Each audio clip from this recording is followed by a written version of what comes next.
65 വർഷത്തെ വിശ്വസ്തത, തലമുറകൾ നെഞ്ചേറ്റിയ ഗുണമേന്മയുടെ സമാനതകളില്ലാത്ത പാരമ്പര്യം. മനം കവരുന്ന പട്ടുസാരികൾ, ഡിസൈനർ വെയറുകൾ, മനോഹരമായ ലഹങ്കകൾ, പാർട്ടി വെയർ ചുരിദാറുകൾ, കുർത്തകൾ, ജെൻസ് കിഡ്സ് വസ്ത്രങ്ങൾ, കൂടാതെ എല്ലാത്തരം പ്രായക്കാർക്കുമുള്ള ലേറ്റസ്റ്റ് കളക്ഷനുകളുടെ വിപുലമായ ശേഖരം.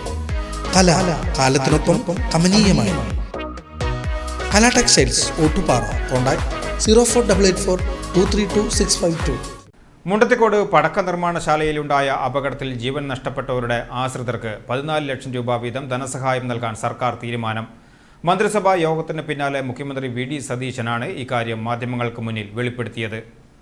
തൃശൂർ പൂരവുമായി ബന്ധപ്പെട്ട് മുണ്ടത്തിക്കോട് ഗ്രാമത്തിലെ കട്ടക്കുളം പ്രദേശത്തെ വെടിമരുന്ന് ശാലയിലുണ്ടായ സ്ഫോടനത്തിൽ അപകടത്തിൽപ്പെട്ടവർക്ക്, അതായത് ചികിത്സയിലിരിക്കെ മരണപ്പെട്ടവരുടെ ആശ്രിതർ, അപകട സ്ഥലത്ത് നിന്ന് ലഭിച്ച ശരീര ഭാഗങ്ങളുടെ DNA പരിശോധനയിൽ കണ്ടെത്തിയവരുടെ ആശ്രിതർ എന്നിവർക്ക് എല്ലാവർക്കും 14 ലക്ഷം രൂപ വെച്ച് ധനസഹായം അനുവദിക്കുന്ന കാര്യത്തിൽ തീരുമാനമെടുത്തിട്ടുണ്ട്.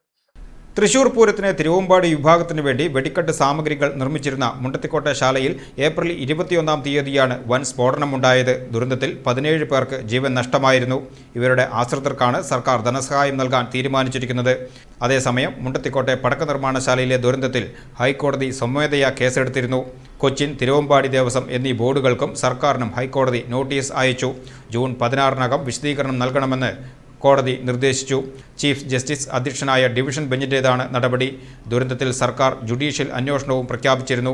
Judicial commission chairman justice CN Ramachandran നായരെയാണ് അന്വേഷണം നടത്തുന്നതിനായി നിയോഗിച്ചിരിക്കുന്നത്.